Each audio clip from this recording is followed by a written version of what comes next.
ado, we have another fabulous show lined up for you today. What can I say about our next guest? Well, he's a former Deputy Health and Social Security Member of Parliament. He's currently a breakfast show host on Channel 103 Jersey, in the Channel Islands, where he lives. He's a regular fundraiser for Jersey Hospice, a cause which is close to his own heart. Now, our paths crossed a few years ago when he was a mentor, a clarity coach, tutoring me and many others into this understanding that we'll share with you today. With mental health being an issue for many, we're going to help share something today which has the ability to set you free. So you'll want to stick around for some of that. Please give it up for the wonderful Peter Mack. Woo! Mexican wave. Mexican wave. Mexican wave, yes. Actually, I'm just going to. Good to see you, mate. You're a star. I love you. You got a lovely face. It's a good and gentle, kind face. I don't think either of us are ever going to make the front cover of Men's Health magazine, but No. I believe we've got a decent face on us. And a friend of mine once said to me when he was drunk, you're quite good looking when you get used to your face. There's a compliment in there somewhere, I'm sure. Maybe. I'll take that. I'm happy. Take that. Oh, there we are. So we've got 7 viewers live already. Share Cool. to a group. And we are in there. Cool. So I know we've been chatting before we went live, Peter, but for the benefit of those that weren't privy to the conversation, so how's life been for you? Obviously, the world is going through a global lockdown. How is that looking for you? How has your routine been affected or not, as the case may be? It's strange. Both Gina, my wife, and myself, and people don't believe this when I say to them, bearing in mind what I do and what I've done in my life, is that I'm essentially an introvert. And by introvert, there's a misunderstanding as to what that is. A lot of people think introverts are shy, but a lot of people on this will know what I'm about to talk about, I think. But the classic way of looking at it is introverts recharge their batteries on their own, and extroverts recharge their batteries by being around with other people. And conversely, being around other people, as much as I love them, I feel drained, generally speaking. So quite like it. Notwithstanding what's going on out in the world, the chance to be with my family, with the kids, and actually spend some time in the room with them when they're not staring at a device or grunting monosyllabically at me. It's been really kind of cool. And it gives you time to start to value, I think, this is for me at any rate, value what you have. And this goes to, what I teach. And I'm not looking out there for validation, out there in the world in general, because although I enjoy it, it's my playground, as it were. I think once you're at peace with yourself, you don't mind your own company as much. And pretty much of the time, when the weather of my thinking is calm, I'm at peace with who I am. I'm good to go, and I would wholeheartedly recommend that to anybody and everybody. Yes, that's a good summary, actually. I'm the same, as you say, when the weather of your mind is quite calm, it's all right, and even when it's not going so well, it's a bit turbulent, you just think, okay, it's going to change. Still all right. Yeah. Yeah. It's the human condition. Yeah, it really is. So the short answer to your question is, notwithstanding the strangeness, otherworldliness of it all, I'm okay. But, and I've given this some thought, and that is that I think it is that I'm not afraid of dying. Don't get me wrong, I don't want to. I definitely don't want it, because there's too much I want to see, want to do, want to experience viscerally in this life. But I think once you come to terms with the fact of death, the absolute fact of it for yourself, then you appreciate life more. And the truth of it is, if you didn't know that you were going to die, none of this would have any meaning. None of anything that you ever did, achieved, thought, believed, loved, hoped for would have any meaning if you didn't know that one day it would stop. It would just be, oh, there's more of that. the old Methuselah, live forever. What's the point of living forever? You have a brief and beautiful flash of time on this amazing planet of ours. So seize your moments, I'd say. And this should be a reminder to all people of that mind to seize the beautiful life that they have, I'd say. Beautiful. Yeah, absolutely beautiful. I'm wondering how you're finding things. I know you're probably, obviously, people are going to recognize you on the island because of who you are, what you do. But when you go, say, into the supermarket, do you find people are more distant from you? Like, I notice people won't give you eye contact, they're screwing across the other side. They're walking around with, the. Yeah. Oh, some people do. But you'd still, everybody's doing that supermarket dance thing. Sorry. Can I just get to the beans and that kind of thing? So we're still doing all that. But a few people will stop and say hello and say nice things, but from a distance. Yeah. But it's funny how quickly this has been. Initially, when I was on air, and people may not know, but I present the breakfast show on the commercial station here. Initially, when I was on air, we were giving people craving information. They wanted to know what to do, how to do it. I did some interviews with doctors and specialists and people like that, people who looked after children, because people wanted to know the unknown. They were desperate and hungry for information as to how to be. Now, strangely, it's the new normal. Already, it's become the new normal, and people have got a pretty good handle on what's expected. Now, the unknown is how to go back to normality. So they're now looking at it differently. But the questions have sort of stopped, as to how should I show up? What should I do? Where should I go? And it's more, I want to know how this is going to end, which of course is an unknown anyway for us all. But, embrace the unknown. It's everything anyway, as much as you can do. You're not in control of much, really. Nobody is. We just like to think we are. Yeah. I titled this live stream, Your Mind Makes for a Great Servant, but a Shocking Master. I think that'll be a great segue into the topic of the day with people who might be at home isolating, feeling lonely. And they might have an element of anxiety. Perhaps not seen their family members for nearly 2 months now. And as you say, it's a lot of the unknown. So if there's anyone watching who might be wondering what this is all about, what are you talking about? I'm intrigued. Would you mind sort of wrapping some words around the mind and thought? I'll wrap some words around that, yeah.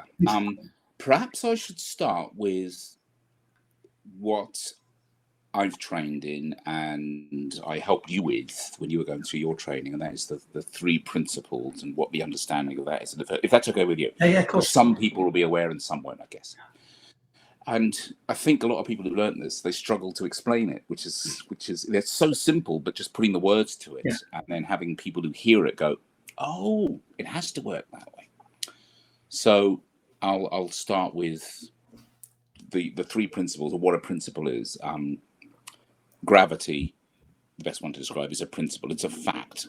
It just is, and you've lived your whole life with gravity as a part of it. You take it so for granted, but it affects and informs everything you do every day, and you don't even think about it anymore. It's just there. And you don't see gravity, you see the effects of gravity, you feel the effects of gravity. It's a principle. The 3 principles, and they've only been divided into 3 as a way to describe them, really. The first is, in no particular order, the principle of mind. And the principle of mind is the universal intelligence of life, and it flows through everything. It's what beats your heart. It's what helps you blink your eyes without thinking about it. It's what's digesting your packet of biscuits you ate with a cup of tea. Too many biscuits. It's doing all that behind the scenes, completely out of your awareness. It grows you. It grows your fingernails. It grows trees. It is life. It's smeared all over this planet. And it is a beautiful thing, and it is an intelligent thing. It has to be, because it's grown a you out of bits of planet, bits of stardust. There you are. And it's an impersonal intelligence. It's not about you. It's just informing you as you move through this world. It is, if you want to get big on this, it is what I believe God is. This energy that flows through, which is why anybody who, you say to them, you are God, you are God here now, not a God, but you are an expression of what God is, which is why God knows your thoughts, why God is omnipresent. God is this energy, it flows through you, and it's on your side if you let it be.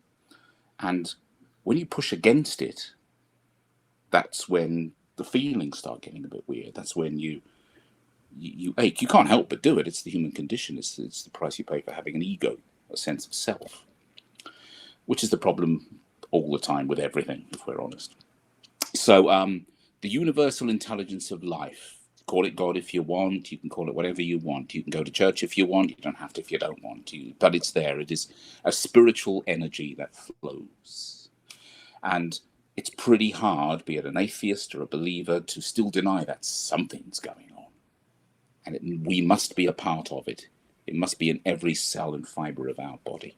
It's even in this coronavirus, it's in that too, as we are discovering how universal this thing is, all interconnected that we are. The principle of thought is it's the energy of your reality. It's how you craft, using the data that comes into your senses, your idea of what is out there. And that lives entirely inside you. You project onto the blank canvas of the world what you think about the world, and then you point at the world and blame the world for it. And it's impersonal, all that, which is why we're all different. What we like, what we hate, what we believe, what we don't believe, we project onto the world and then wonder why, A, the world doesn't see it the way that we do, or B, why I don't see it the way they do. We just see the content of our own thinking and nothing more. We feel the quality of the thoughts running through our thought system and nothing else. Even in these strange times, you can only feel the quality of your own thinking about everything. And this isn't to say buck your ideas up and don't think that way. Not at all. You are perfectly entitled to think and feel whatever you want to about anything that you want to. It's your personal, I use the word loosely, choice. What I'm saying is when you become aware of the fact that you are the creator of your universe entirely, your perception of it, then it makes no sense to point at the world and want it to be any different from how you perceive it, because you're the perceiver. What you believe, you perceive. You can see that all over Facebook with the haters and the mean, what they believe, they perceive. They can't help it. You don't want them to be like that, but they're like that because that's the world they see. You don't see the world as it is, you see the world as you are. Which is why I'm a happy man, because I see a happy world. I see the pain in it, I'm not naive to it. And I am sad sometimes, and I cry sometimes, and I'm angry sometimes, and all those things. But in the end, I ask myself, is this a waste of emotional energy? And it's coming through me. So if I go, whoa, catch your breath here, the sunshine, don't take yourself too seriously, and relax. And the weather, my internal thinking weather changes. The third of the principles is the principle of consciousness. It's the principle of awareness, how you, essentially a lump of cells made up from planet Earth who came together to form a you briefly on this glorious Earth that we are, is somehow aware of itself, conscious of a life, conscious of anything, is beyond the understanding of anybody on this planet. No idea how that works. No idea how Danny knows he's a Danny. And Danny's got a story he will tell you if he chooses. And Danny's got, I like this and I don't like that. And I'm good at this and I'm bad at that. And that's the principle of thought, being aware of a world created from your own thinking. And the bottom line is it's really simple. You are alive. Good work so far. I, for one, plan to live forever. So far, so good. You like that one? You can have that one. So I'm alive. Excellent. I think, got that, and I'm aware of my thinking. That's it. And what's out there is being filtered through my thinking systems, as it were, how I view the world. We say regularly, have you ever You ever notice that angry people find reasons to be angry, and sad people find reasons to be sad, and happy people find reasons to be happy, and so on? You see the world you believe it is. You see the world through the glasses of the thinking that you're having at that moment. You see the glasses, really. The world itself is whatever you wish to make of it, which goes back to, even in these strange times, you are feeling the quality of your thinking, and that is okay. It is okay to be sad that you can't see a loved one. It is okay to be concerned. These are very real things. The problem you'll have is if you try to fight those feelings, to deny yourself the right to feel and think anything. And the other problem is if you sit in them and identify with them and say, I am this feeling. I am anxious. And I know you cannot be anxious. You cannot be a feeling. I am having anxious thinking. More accurate. I'm seeing the world through my anxious glasses right now, and my head keeps going, what else can I be anxious about? Oh, and you bet you can find it. You clock that and you go, oh, my thinking seems to have gone south today. Okay, I'm feeling a bit anxious. All right, we'll just sit with this and let this particular thought storm pass, and then I'll make that call.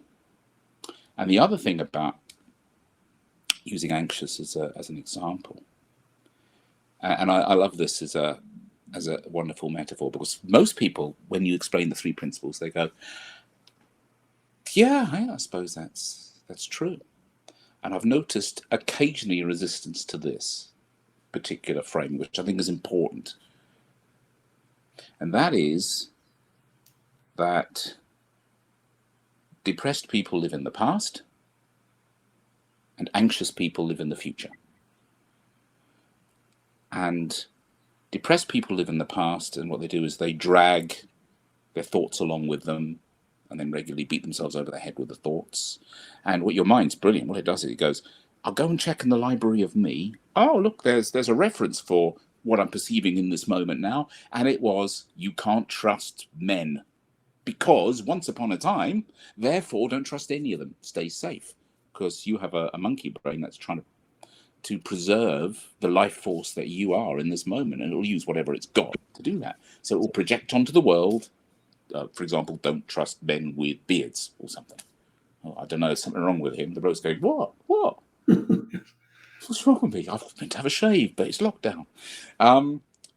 Or anxious people, they take the past, obviously, and they project it out into the future.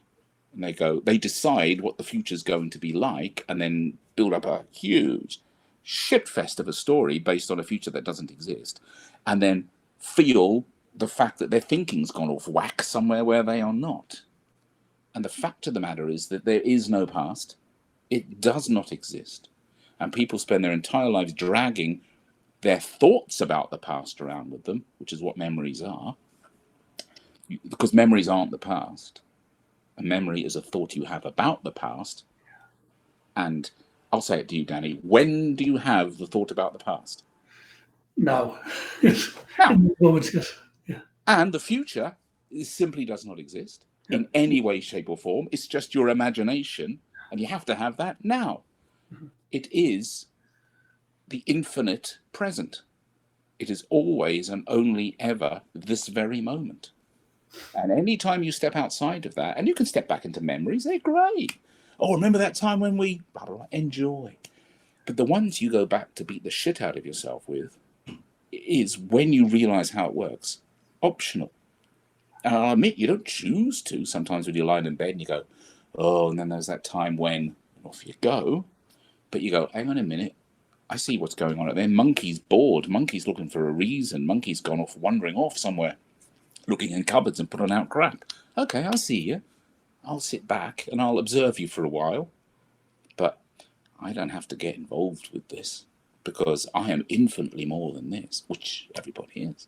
And the future, imagining things, really useful for whatever we can do, again, catching planes, getting there on time, or making a general sense of a direction you'd like to go in. That's cool. But as we all know, that expression, how do you make God laugh? Tell him your plans, is kind of resonant. So head in a direction. And if and this seems important to me, this bit, it's if you understand that you are intrinsically linked with the universal intelligence of life, with God, with Gaia, with the force, with whatever you want to call it, you are a part of it. It flows through you.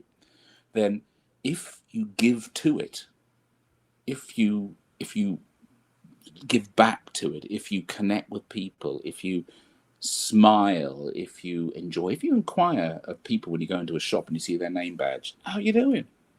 Sue. They go, oh, they forget that they've got a name badge on. They always look surprised that you know them. How you doing? How's the family? Oh, fine. Then that stuff will reward you because you're giving back, and you're giving back because it's not about you.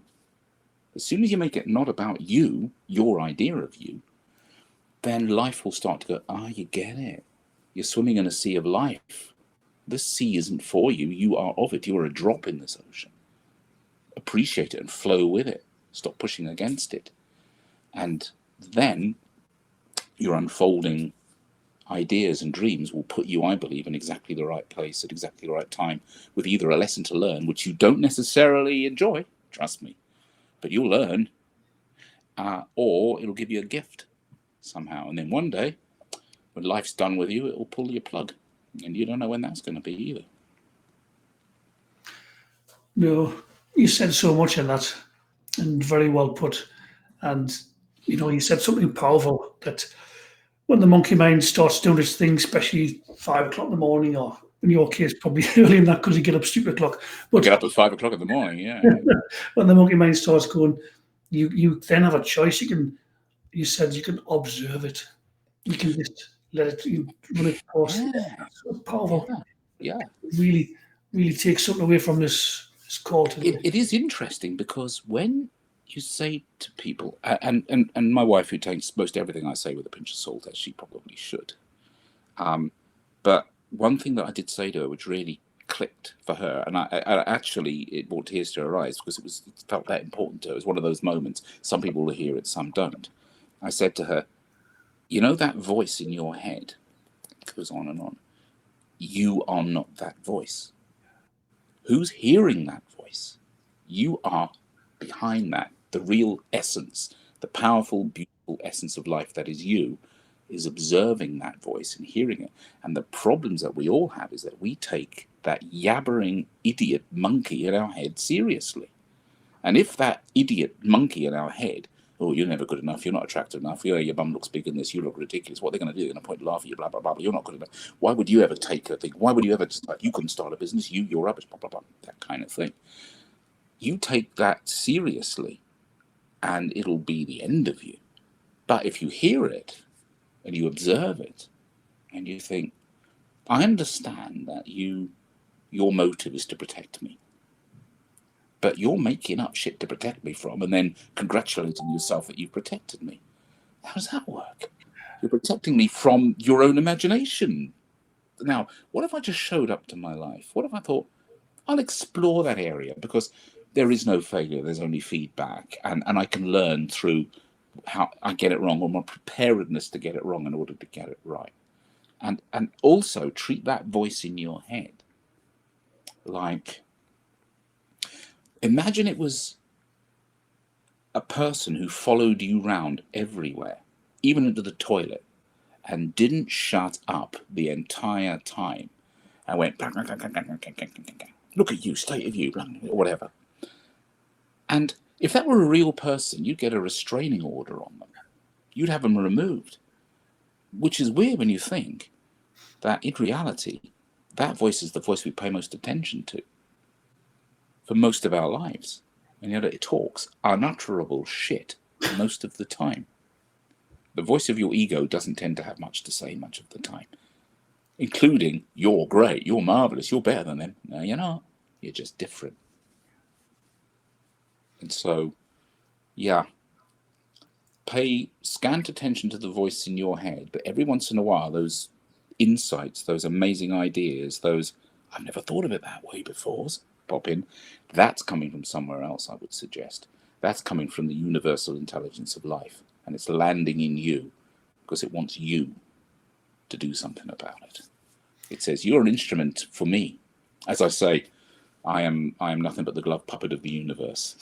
It has its way with me, and on the way, I kind of hope that cool stuff happens in my perception of my life, and it so far seems to. Yeah. Yeah, the glove puppet of the universe. I love that. Sorry, Danny, I can't hear you now. Something's gone a bit weird. I don't do sign language, which won't help. Can you hear me? I'll just see if it's me this end. No. Testing 1 2 1. No, I still can't hear you. But do you want me just to yabber on? If you can hear me, that's something.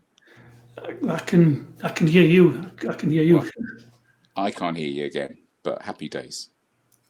Hmm. Shall I? While you frown and stare at a screen like my mum on her iPad, I'll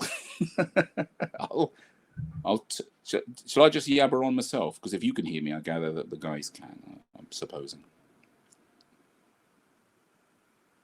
No. Shall I talk about this very moment? Just nod. Yeah. Okay. I came across something. You can tell I'm in radio. Just carry on going. That's the only thing for it. I came across something, and we're talking about, that resistance, and it's okay to have that, that kind of, oh, it's not fair and all that kind of stuff, because it's intrinsically a part of the human experience. Just how seriously you take it is the thing. Feel free to chip in as soon as you think you've done something there, mate. But I'll carry on anyway. No, obviously not. But this is an interesting thing, and I love this concept, and I love it in the way that I love the idea of, when you stare at a vista or up in a mountain, or I've never been, but maybe one day, the Grand Canyon, and you stare up at the stars and you feel so insignificant. And I love that feeling because it puts me right back down where I belong. And the idea of, hey, you're a part of this and you're aware of it. How cool is that? It's yours in this moment. There it is. Look at that. But you're nothing. As I described to some of my clients, when we get a certain rapport going, and it's a certain sorts, you can say, really all you are, and I'm also talking about myself, is animated pond scum on the surface of the earth with an idea of itself. More than that. And that's where the problem is. You think you're more than that, but you're no more than any of this other beautiful life on this planet. If you grasp that, you'd be kinder to animals and gentler to your environment, and understand that you come from this. You're not separate from it. But anyway, about I can't count it exactly, but about 8.7 billion years ago, give or take a billion, the Big Bang happened. Poof, whatever that was. And everything that you see now came from that moment. The energy that's moving my mouth up and down and make you nod your head, wondering if your microphone's working, came from that moment. The people who are watching this, the energy that it takes to create everything around you came from that moment. And it flows and it keeps on flowing. Now, this is the point which I find fascinating.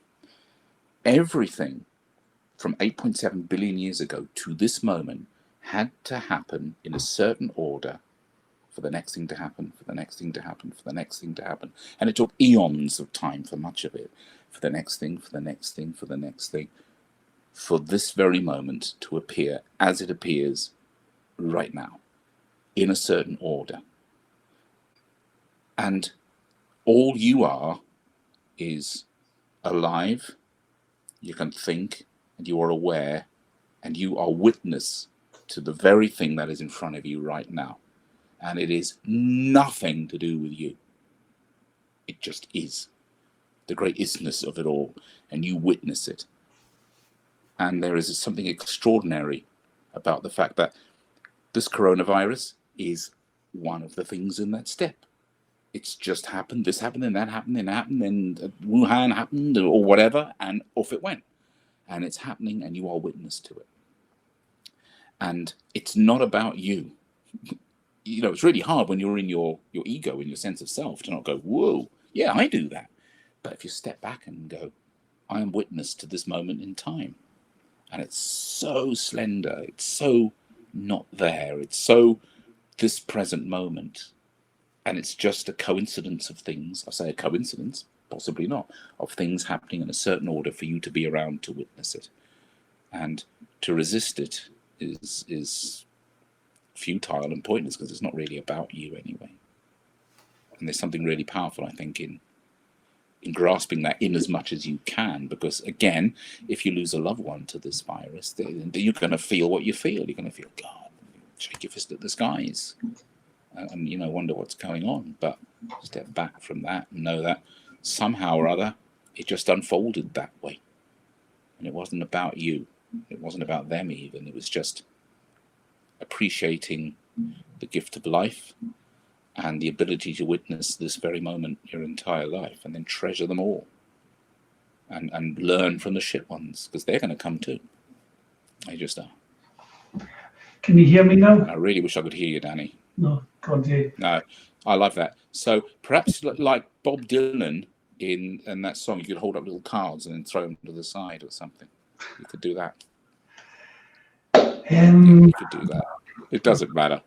I'm pretty cool at this, but you could literally, and I don't know if there's any way. Can the guys, because I can't see the Facebook stream, can the guys hear you? Yeah, I don't know. I'm not getting. 1 second. I got so. Sounds like. Now he's going to check his phone.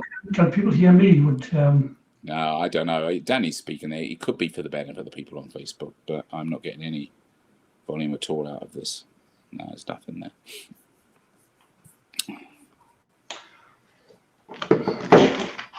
So they can't hear you. Can they hear me? Otherwise, only lip readers will appreciate any of the deep stuff I've just said. With lips like these, no bother.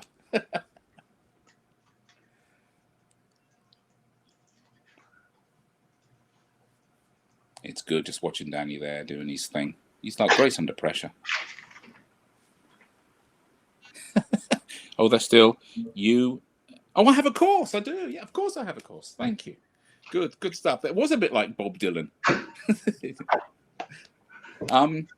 Yeah, it's interesting. I mean, oh yeah, that's something I could talk about.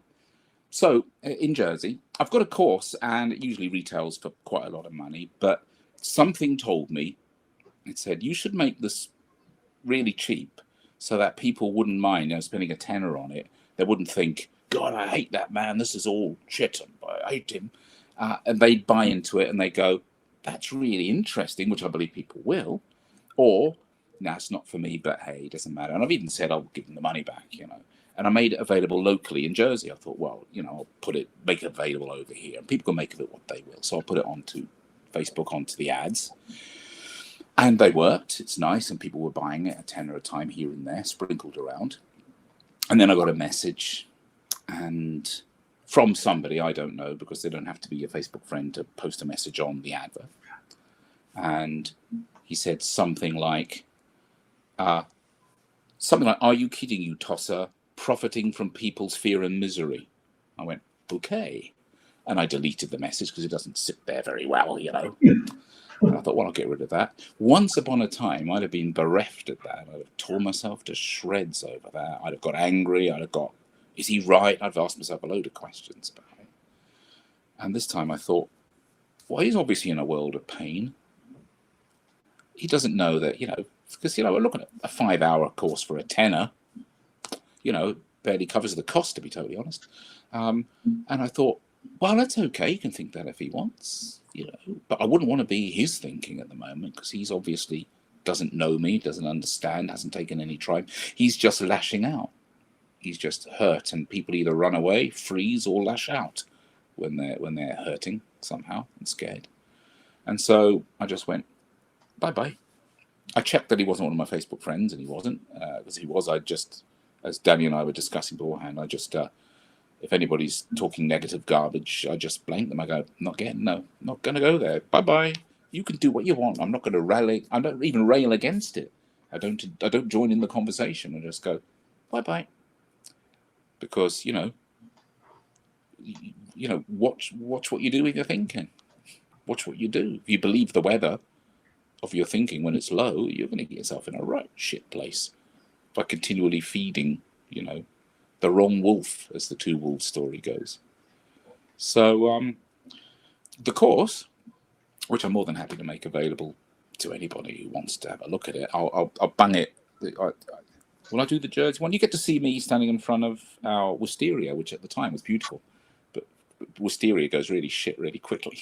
So it doesn't look like it does in the video. But I'll just make it available, the link straight to it on the site. The guys can click away if they're interested. And if you are, and there's a lot of spiritually aware people and people who have an understanding in this direction, whatever their understanding is, then I hope that you'll, if you do, click on it and decide to get the course, that you'll learn stuff, because this understanding for me is at the root of everything, and I mean everything.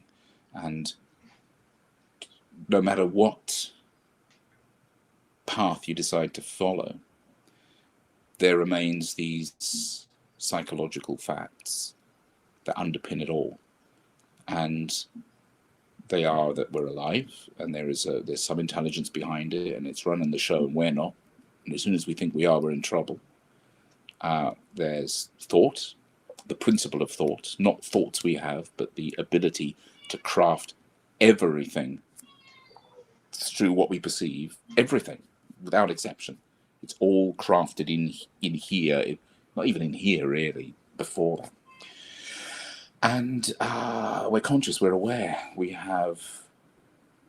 This is the stunning thing. It still stuns me that if everything out there is a story you tell yourself about out there and what it means to you, and it appears to be real, oh, it's a real trick. That out there appears to be really real. That must mean that if everything out there, your opinions on Brussels sprouts and cats and dogs, and whether you like soap operas and blah blah blah, and the sort of books you like to read, the films and whatever, your idea of what's out there, it must therefore follow that you are a thought you have about yourself.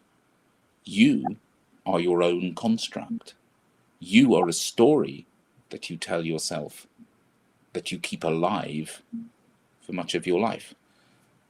And if you, and it's usually when some nasty shit happens that you change your story, then that happened and I realized this and blah, blah, blah, or I was given 6 months to live and then ... or whatever. And what I'm saying is, when you wake up to the absolute truth that you are a story that you hold together, made up by your ability to think, and some of it serves you, which is great, enjoy, and some of it is a shit fest that gets right in your own way, you can drop that.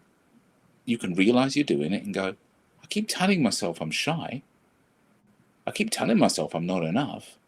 How can I not be enough if I'm another slither of God on this planet? If I'm here, I'm enough. If I'm alive, I'm enough.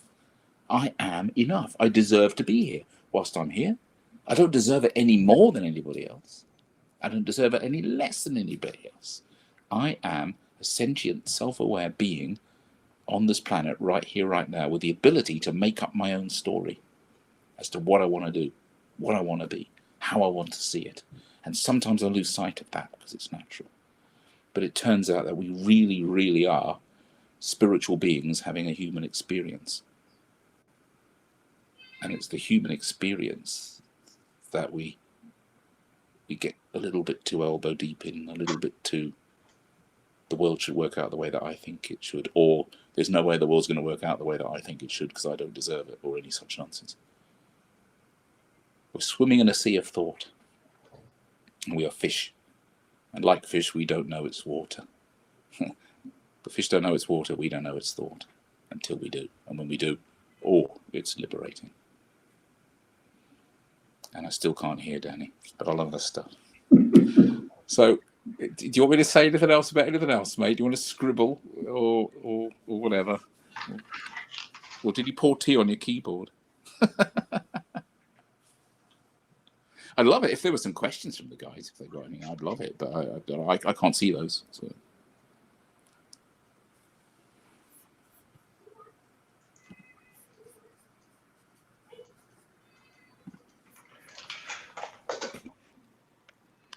You have. Oh yeah, you have to go to your right. That's it. And stop. Left a bit, right a bit. Hold still and. Oh, hang on. Shall we call it a wrap? Does that say? If you want to, you do whatever you want, mate. Yeah, I'm game. You do whatever you want. I'm happy to do it again, hopefully with a better microphone. So it's cool. Enough love. Enough love. Like that. Boom, boom goes my heart. Thank you. Thank you. I'll post something. We'll talk again or something, but I'll stick something on the Facebook page. But anyway, I hope the guys got something out of that. It's always good to see you, and we'll do it again another time. And I'll let you push whatever buttons you have to do at that end. All right, my love. Cheers. Thank you. Cheers, Peter.